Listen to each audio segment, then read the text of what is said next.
Hello and welcome friends, मेरा नाम है आसिम और मैं यहाँ पे आपको पढ़ाने जा रहा हूँ रेस्पिरेशन। और रेस्पिरेशन में हम लोग जो बात करने जा रहे हैं वो देखिए, पहले तो आपको बता दें कि 10th क्लास का जो टॉपिक है रेस्पिरेशन, इस 10th क्लास के रेस्पिरेशन के टॉपिक में एक सबसे ज्यादा जरूरी बात आपको बता दें कि रेस्पिरेशन हम लोग चलाते हैं प्लांट्स और एनिमल दोनों में। 10th में तो दोनों को एक साथ ही पढ़ना होता है, तो respiration in plants and respiration in animals. तो प्लांट्स और एनिमल दोनों में रेस्पिरेशन की हम बात करेंगे इस चैप्टर में। देखिए, इस वीडियो की खास बात यह है कि ये एक इंट्रोडक्टरी क्लास है, रेस्पिरेशन का इंट्रोडक्शन पूरा इसमें हम लोग लेंगे। फिर अगले वीडियो में हम लोग ये देखेंगे कि प्लांट्स में रेस्पिरेशन कैसे होता है, उसके बाद की वीडियो में देखेंगे कि एनिमल्स में रेस्पिरेशन कैसे होता है। एनिमल्स में भी कई टाइप से रेस्पिरेशन हो रहा है, तो बेसिकली यहाँ रेस्पिरेशन का एक ओवरव्यू लेते हैं। ओवरव्यू लेने से पहले एनसीईआरटी की दो एक्टिविटीज हैं, हम उनको जल्दी से डिस्कस कर लेते हैं कि एनसीईआरटी की एक्टिविटीज क्या कहती है। देखिए, पहली एक्टिविटी यहाँ पे बनी हुई है और 6.4 एक्टिविटी है जो कहती है take some fresh prepared lime water in a test tube. देखिए, हमने टेस्ट ट्यूब में लाइम वाटर लिया हुआ है, ठीक है।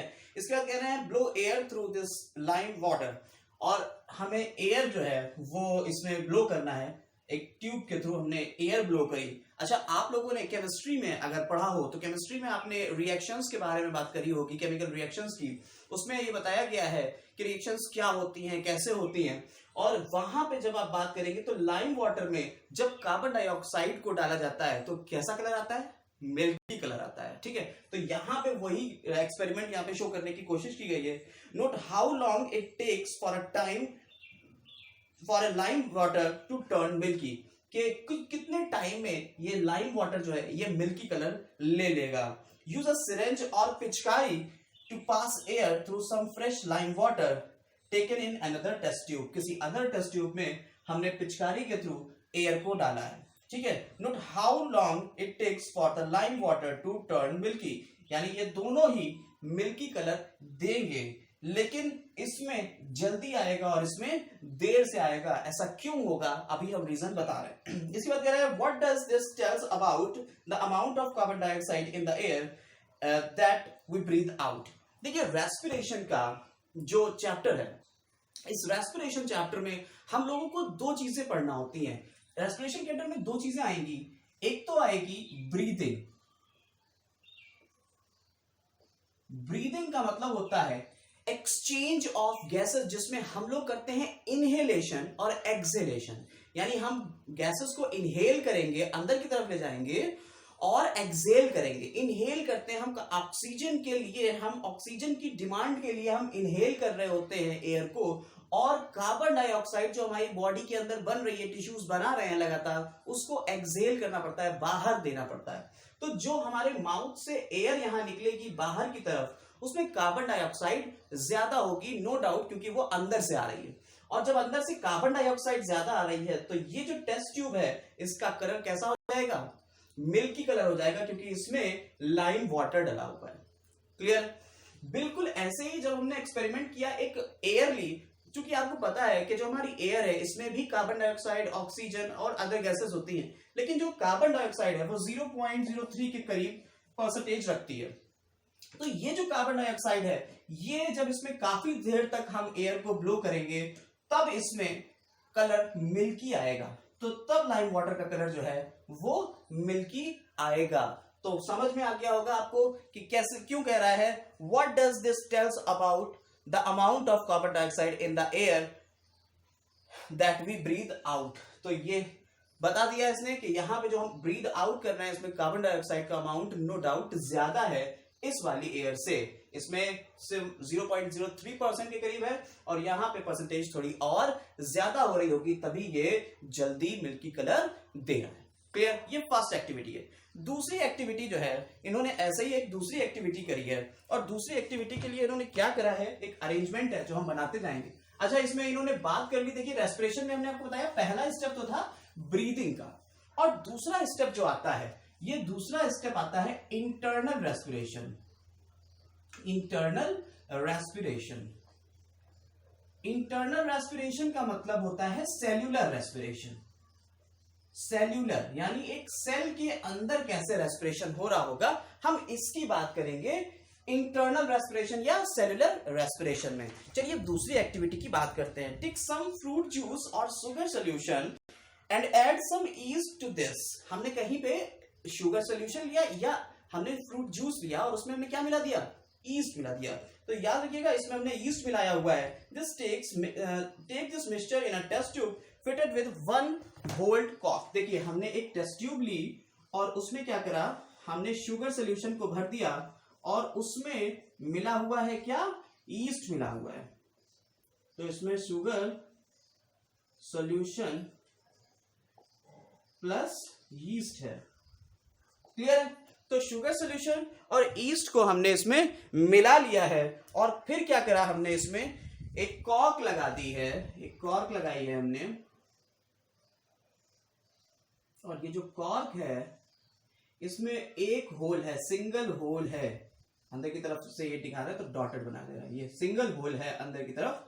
और यहां से हमने क्या कनेक्ट किया है, देखिए नेक्स्ट पॉइंट पे कह रहा है fit the cork with a blend glass tube. हमने एक बेंड ग्लास ट्यूब ले ली और उसमें हमने इसको फिट कर दिया है। क्लियर है? और इस ग्लास ट्यूब के थ्रू, अच्छा ग्लास ट्यूब अंदर भी होगी, थोड़ी सी अंदर भी दिखाई देती है, तो यहां से ये बेंड हो गई। अब क्या कर रहे हैं, with bent glass tube, dip the free end of glass tube into a test tube containing freshly prepared lime water। बिल्कुल वैसे ही हमें इसको कहां ले जाना है, इसे हमें एक टेस्ट ट्यूब में ले जाना है जिसमें क्या होगा, फ्रेशली प्रिपेयर्ड लाइम वाटर होगा। क्लियर हो रहा है? हमने इसमें लाइम वाटर को रखा हुआ है और उसमें इस टेस्ट ट्यूब का दूसरा एंड जो फ्री एंड था उसमें डाल दिया है। What changes is observed in the lime water and how does it takes for this change to occur? कह रहे हैं कि लाइम वाटर में क्या चेंज आएगा। देखिए यहाँ पे शुगर है और यीस्ट है, तो यीस्ट जो होता है, ये यीस्ट सेल्स की खास बात होती है कि ये जब शुगर सोल्यूशन इन्हें मिल जाता है, कहीं से भी थोड़ी बहुत शुगर मिल जाए, कार्बोहाइड्रेट कोई भी मिल जाए, तो ये अपना रेस्पिरेशन चालू कर देते हैं, अपना खाना बना के, ये तो खाना ही है और इस खाने से एनर्जी लेने लगते हैं लगातार। और इस एनर्जी को जब ये लेते हैं तो रेस्पिरेशन होता है। रेस्पिरेशन के प्रोसेस में कार्बन डाइऑक्साइड, अभी हमने देखा कि कार्बन डाइऑक्साइड एक्सेल होती है, बाहर निकलती है। क्लियर? तो ये कार्बन डाइऑक्साइड जो बाहर निकलेगी ये टेस्ट ट्यूब से होती हुई कहां पहुंचेगी, लाइम वाटर में। और लाइम वाटर का कलर कैसा हो जाएगा, मिल्की। क्लियर? तो लाइम वाटर का कलर मिल्की हो जाएगा। What does this tells about the products और फर्मेंटेशन। तो ये कह रहा है कि ये प्रोडक्ट्स हैं फर्मेंटेशन के। तो इसमें जो प्रोसेस हो रहा है वो क्या हो रहा है, ईस्ट जब शुगर सोल्यूशन में जो प्रोसेस कर रहा है that is the fermentation. Fermentation is a type of anaerobic respiration. हम इसके बारे में अभी डिस्कस करेंगे कि रेस्पिरेशन कितने टाइप का होता है। पहले हम लोगों ने इस चैप्टर की थीम समझी, 2 एक्सपेरिमेंट समझे कि साहब एक्सपेरिमेंट क्या थे। एक्सपेरिमेंट पहला क्या था, हमने ब्लो करी एयर और उससे इसका कलर मिल्की देख लिया कि कैसे होता है लाइम वाटर का कलर। और दूसरा एक्सपेरिमेंट क्या था, हमने ईस्ट के साथ में शुगर सोल्यूशन ले लिया या फ्रूट जूस ले लिए, यहाँ पे फ्रूट जूस भी लिख सकते थे, और उससे देखा कि इसका कलर कैसे चेंज हो रहा है, मिल्की हो रहा है। क्लियर है? तो ये 2 एक्सपेरिमेंट हमें बता रहे हैं कि जब भी रेस्पिरेशन होगा तो एक गैस निकलेगी, उस गैस का नाम होगा कार्बन डाइऑक्साइड। तो अब जब हमने ये चीज जान ली कि साहब कार्बन डाइऑक्साइड रिलीज होती है, जरा हम इसमें गौर से एक चीज और देखें कि जो जब हम लोग ईस्ट सोल्यूशन लेते हैं तो कार्बन डाइऑक्साइड के साथ में एक और चीज निकलती है जिसे कहते हैं इथेनॉल। हम लोग उसकी बात थोड़ी सी बाद में करेंगे। हम लोगों ने एक जनरल रिव्यू ले लिया कि साहब रेस्पिरेशन क्या होता है। अगर आप रेस्पिरेशन की इक्वेशन के ऊपर जाएं तो जो 9th क्लास में या इससे पहले आपने किसी क्लास में रेस्पिरेशन की अगर इक्वेशन देखी हो तो होता क्या है कि फूड पार्टिकल्स जो होते हैं, जैसे कि ग्लूकोज हो गया C6H12O6, इससे जो है वो एनर्जी ली जाती है, ऑक्सीडेशन होता है और ऑक्सीडेशन होके हमें एनर्जी मिलती है। और एनर्जी जब मिलती है तो उसके साथ में और क्या मिलता है, कार्बन डाइऑक्साइड मिलती है, वाटर मिलता है और एनर्जी मिलती है एटीपी की फॉर्म में। ठीक है? ये एटीपी मैक्सिमम 38 हो सकते हैं, जिनकी अगर किलो कैलोरी में बात करी जाए तो किलो कैलोरी में 600 एंड समथिंग किलो कैलोरी रहता है। ठीक है? तो इसकी बात यहां पे नहीं करते कि कितने किलो कैलोरी की बात हो रही है, 668 या 86 के करीब रहती है kilo calorie. 686 kilo calorie. Clear है? तो ये जो एनर्जी मिल रही है ना एटीपी की फॉर्म में मिल रही है, लेकिन हमें जो रिलीज हो रही गैसेस वो है कार्बन डाइऑक्साइड और एक्स्ट्रा अमाउंट में वाटर भी मिल रहा है। बैलेंस कर ले तो 6 और 6 लगा दीजिए तो बैलेंस हो जाएगा। क्लियर है? लेकिन this is the way in which oxygen is evolve. ये ऐसा रेस्पिरेशन का वे है जिसमें ऑक्सीजन इवॉल्व हो रही है। ठीक है, तो हमने एक जनरल रेस्पिरेशन की एक डेफिनेशन की बात कर लेते हैं। तो it is defined as the catabolic exothermic. Exothermic जानते हैं ना, रिएक्शंस आपने केमिकल रिएक्शंस पढ़ी होंगी। एक्सोथर्मिक का मतलब होता है जिसमें हीट इवॉल्व हो, बाहर निकले। एटीपी एनर्जी है, हीट बाहर निकलती है। जो हीट करती क्या है, बेसिकली एडीपी में इनऑर्गेनिक फॉस्फेट को ऐड करा देती है, और जो फॉस्फेट यहां ऐड हो रहा है उस एनर्जी से, तो एक बॉन्ड बना दिया इसने फॉस्फेट का, ऐड करा दिया एडीपी, और ये बॉन्ड को इस तरीके से दिखाते हैं पी फॉस्फेटस। क्लियर? जिसको हम ज्वाइंटली कह सकते हैं एटीपी, एडिनोसिन ट्राइफॉस्फेट। क्लियर है? तो इसकी फुल फॉर्म आपको पता ही होगी, 9th क्लास में पढ़ी होगी, एडिनोसिन ट्राइफॉस्फेट। अब कुछ जनरलाइज बातें कर लेते हैं यहीं पे कि साहब, तो हमने रेस्पिरेशन में ब्रीदिंग और इंटरनल रेस्पिरेशन या सेल्यूलर रेस्पिरेशन भी कहते हैं। क्लियर है? सेल्स के अंदर हो रहा है ना, इसलिए ये सेल्यूलर रेस्पिरेशन कहलाता है। तो ब्रीदिंग होती है यानी एक्सचेंज ऑफ गैसेस होते हैं, हम लोग इस सब की बातें करेंगे। लेकिन एक यहां पे कुछ डिफरेंसेस की बात कर लेते हैं कि साहब डिफरेंसेस क्या होते हैं। रेस्पिरेशन बेसिकली कितने टाइप का होता है, तो टाइप्स ऑफ रेस्पिरेशन की बात कर लेते हैं कि कितने टाइप का रेस्पिरेशन होता है। रेस्पिरेशन को हम दो टाइप से डिवाइड कर सकते हैं on the basis of respiratory substrate. On the basis of respiratory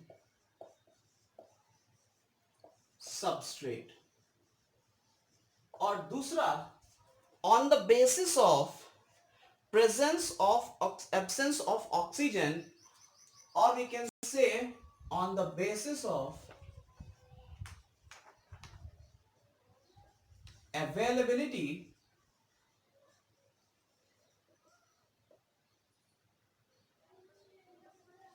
of oxygen. Definitions आपने लिखी ली होंगी, तो इसको हम यहां से हटा देते हैं। डेफिनेशन आपने लिख ली होगी।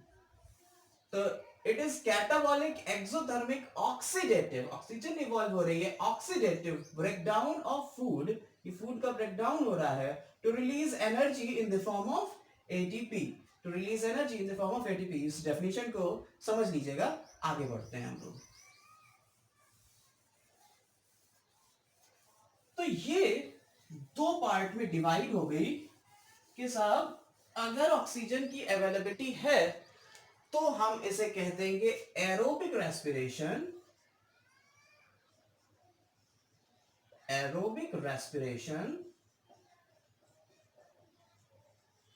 और अगर अनअवेलेबिलिटी है तो कह देंगे anaerobic respiration.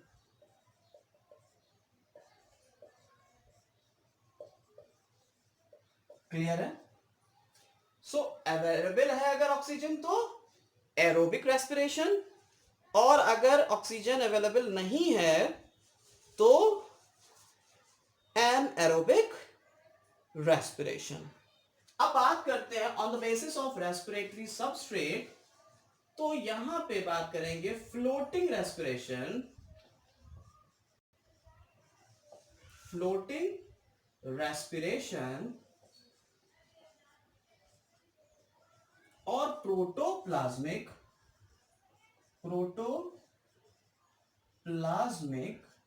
Respiration. Floating respiration, if the substrate respiratory substrate यानी जिसका रेस्पिरेशन हो रहा है वो फूड अगर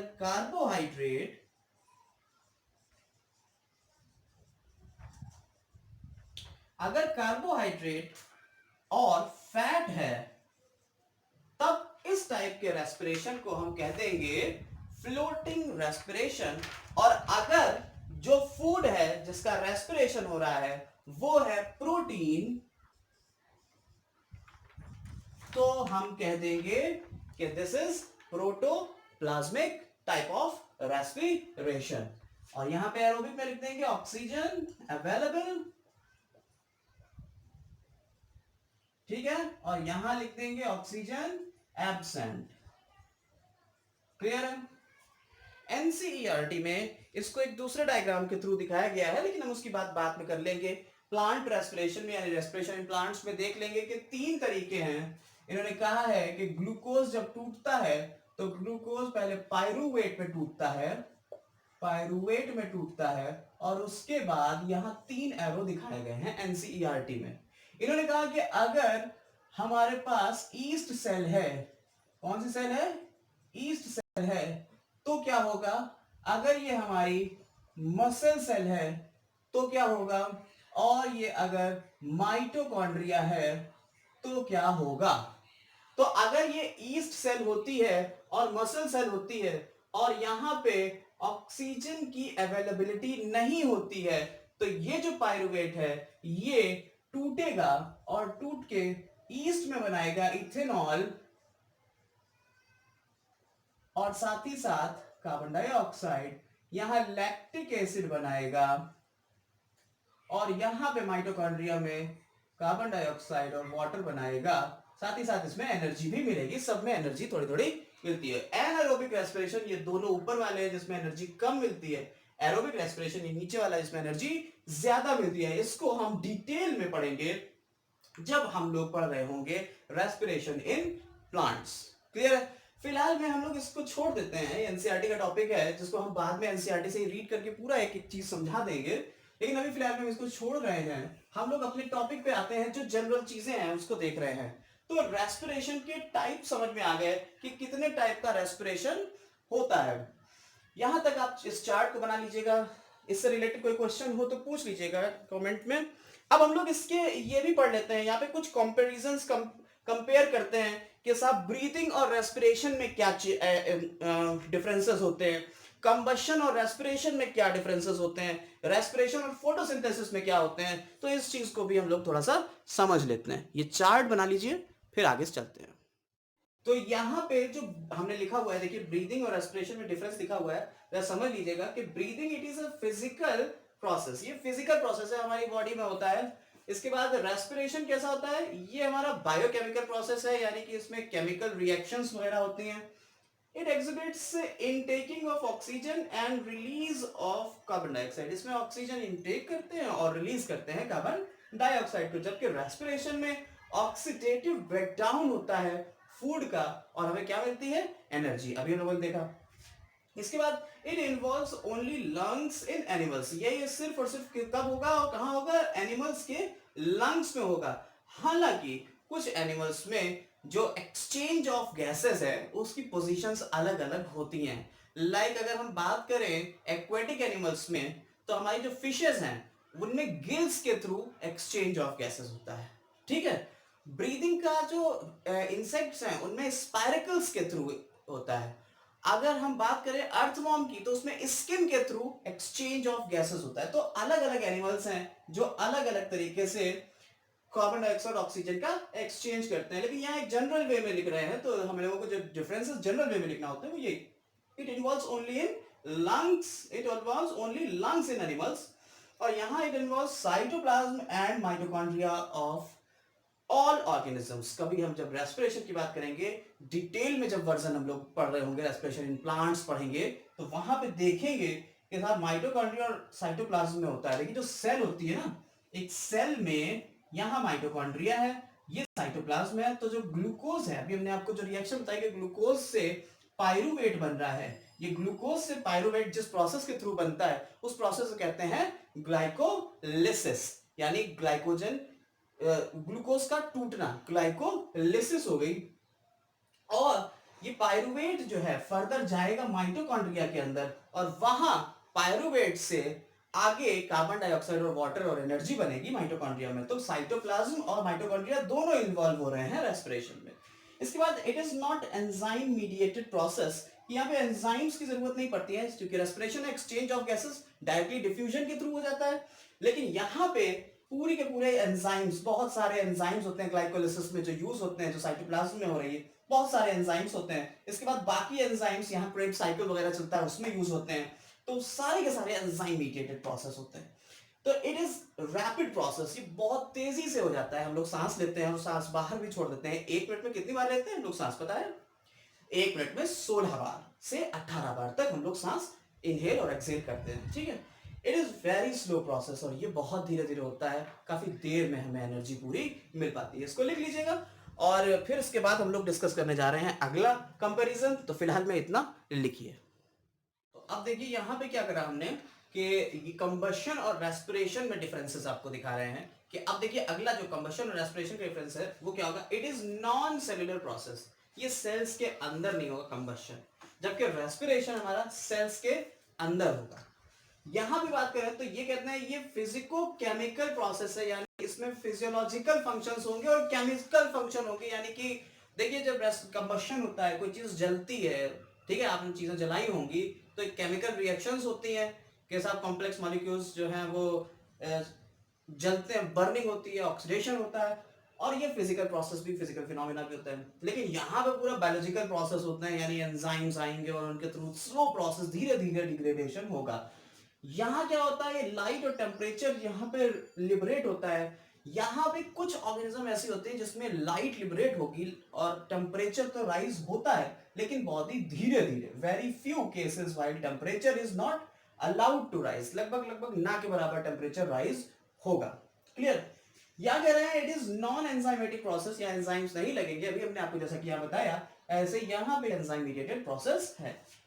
it is an uncontrolled process, ये बिना किसी कंट्रोल में होता है और ये अंडर कंट्रोल रहता है बायोलॉजिकल प्रोसेसेस के। अब दूसरी बात एक और जान लें कि ये सिंगल स्टेप प्रोसेस है, एक ही स्टेप में हो जाएगा, और ये मल्टी स्टेप प्रोसेस है, कई स्टेप्स में होगा। अगर 6 पॉइंट आप मेंशन करना चाहते हैं तो ये सिंगल स्टेप है और ये मल्टी स्टेप प्रोसेस है। अब बात करते हैं कि क्या यहां पे कोई रिलेशन भी है, कुछ कॉमन चीजें भी हैं क्या रेस्पिरेशन और कंबशन की। तो लेवोसियर एक वो साइंटिस्ट थे जिन्होंने ऑक्सीजन की डिस्कवरी की थी, ऑक्सीजन के बारे में बताया और उससे रिलेटेड कुछ एक्सपेरिमेंट्स किए। तो लेवोसियर क्या कहते हैं कि लेवोसियर कहते हैं कि दोनों में कुछ ना कुछ चीजें जो कॉमन पॉइंट्स थे या सिमिलैरिटीज थी वो ये थी कि breakdown of complex organic substances, जो ऑर्गेनिक सब्सटेंस होते हैं वो कॉम्प्लेक्स, उनका ब्रेकडाउन होता है। हमने आपको यही चीज यहां बताई कि चीजें टूटती हैं। दूसरी चीज यूटिलाइजेशन ऑफ ऑक्सीजन, दोनों में ही ऑक्सीजन का यूटिलाइजेशन होता है, आपको जैसा कि हम शुरुआत में बता चुके हैं। तीसरा है release of carbon dioxide and water, combustion और रेस्पिरेशन दोनों में ये कॉमन है कि कार्बन डाइऑक्साइड और वाटर का रिलीज होना होता है, तय है।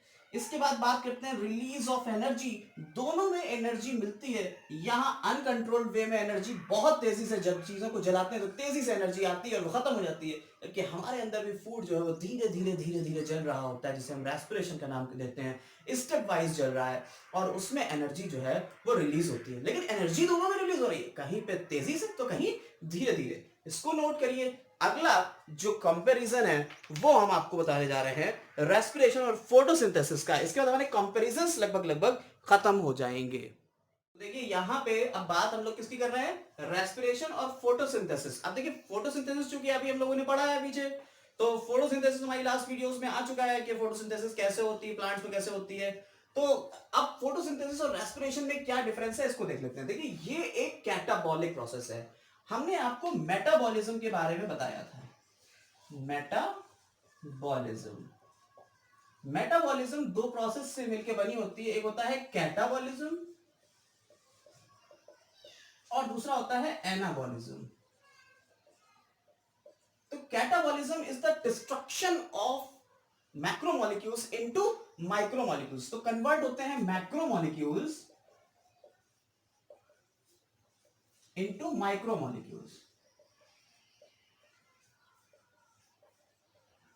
तो डिस्ट्रक्शन प्रोसेस, ये डिस्ट्रक्टिव प्रोसेस है, टूटते हैं। आपको रेस्पिरेशन में यही तो देखने को मिला कि ग्लूकोज था, ग्लूकोज क्या था, C6H12O6 था, और ये कन्वर्ट किसमें हो गया, कार्बन डाइऑक्साइड और वाटर में, कुछ एनर्जी भी रिलीज हुई, तो ये इसमें टूट गया, तो मैक्रो से माइक्रो मॉलिक्यूल बन गए।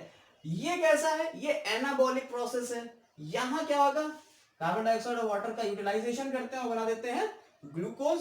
तो देखिए ये है एनाबॉलिक और ये है कैटाबॉलिक प्रोसेस। क्लियर हो गया। दूसरा है it is an oxidative process.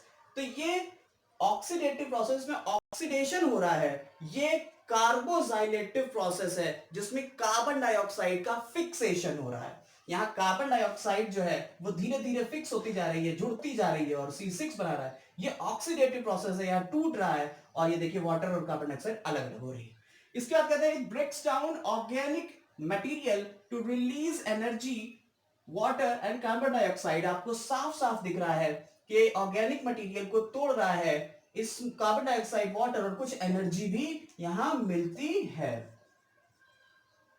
Clear है। जबकि इधर क्या होता है, it converts organic matter inorganic matter. देखिए ये कार्बन डाइऑक्साइड और वाटर कैसा इनऑर्गेनिक मैटर है जिसको वो ऑर्गेनिक मैटर में कन्वर्ट करा। ये ग्लूकोज एक ऑर्गेनिक मटेरियल। ऑर्गेनिक और इनऑर्गेनिक क्या होता है, केमिस्ट्री में ये दो वर्ड यूज होते हैं, एक होता है ऑर्गेनिक और दूसरा होता है इनऑर्गेनिक। ऑर्गेनिक का मतलब होता है वो सभी सब्सटेंसेस जो किसी बॉडी के अंदर बनाए जा सकते हैं। कोई बॉडी अपने आप बना लेती है या बॉडी के अंदर भी बनते हैं, उन्हें हम ऑर्गेनिक सब्सटेंस कहते हैं, जो लिविंग ऑर्गेनिज्म बनाती है। इनऑर्गेनिक मटेरियल्स वो होते हैं जो हमें अर्थ क्रस्ट से मिल रहे हैं, एटमॉस्फेयर से मिल रहे हैं, ये सब इनऑर्गेनिक मटेरियल होते हैं। यहां बात करते हैं it decreases the body weight. जब रेस्पिरेशन होता है, आप लोग एक्सरसाइज वगैरह कर रहे हो, रेस्पिरेशन तेज होता है तो क्या होता है, बॉडी वेट कम हो जाता है। ठीक है। और ये क्या करता है, it increases the body weight. जब फोटोसिंथेसिस होती है तो प्लांट्स की जो है वो वेट बढ़ जाता है। इस तरीके से हम लोगों ने देखे यहाँ पे कुछ डिफरेंसेस और कुछ कंपेयर पॉइंट्स जिसमें कॉमन पॉइंट्स भी थे। यहाँ पे हम लोगों ने बहुत सारी चीजें देखी। ये एक इंट्रोडक्टरी क्लास थी। ये सारी चीजें बहुत इंपॉर्टेंट है, काफी पूछ ली जाती हैं एग्जाम्स में भी, तो इनको सबको नोट डाउन कर लीजिएगा। आपने कोई भी डाउट हो तो उसको डिस्क्रिप्शन में जाके पहले तो चीजें पढ़ लें, क्वेश्चंस पढ़ लें। डिस्क्रिप्शन में कुछ क्वेश्चंस भी होते हैं, आप क्वेश्चंस पढ़ लें। कुछ डाउट हो तो कमेंट्स के थ्रू वहीं के वहीं क्लियर कर लें। अगर कोई परेशानी होती है तो ये डाउट के थ्रू क्लियर कर सकते हैं। क्लियर है। अगर चीजों को समझ में आ रहे हैं, चैप्टर्स आपको समझ में आ रहे हैं, वीडियोस अच्छी लग रही हैं तो वीडियो को लाइक कर दें, चैनल को सब्सक्राइब कर लें और वीडियोस को शेयर जरूर करें ताकि ये चैनल भी ग्रो हो और आपकी भी पॉपुलैरिटी बढ़ती जाए। ठीक है। तो ये आपको भी फायदा हो और हमको भी, तो दोनों को फायदा होने के लिए आपको ये काम करना पड़ेगा। बेल आइकन दबा लें ताकि आपकी नेक्स्ट वीडियो का नोटिफिकेशन मिल जाए। Thank you.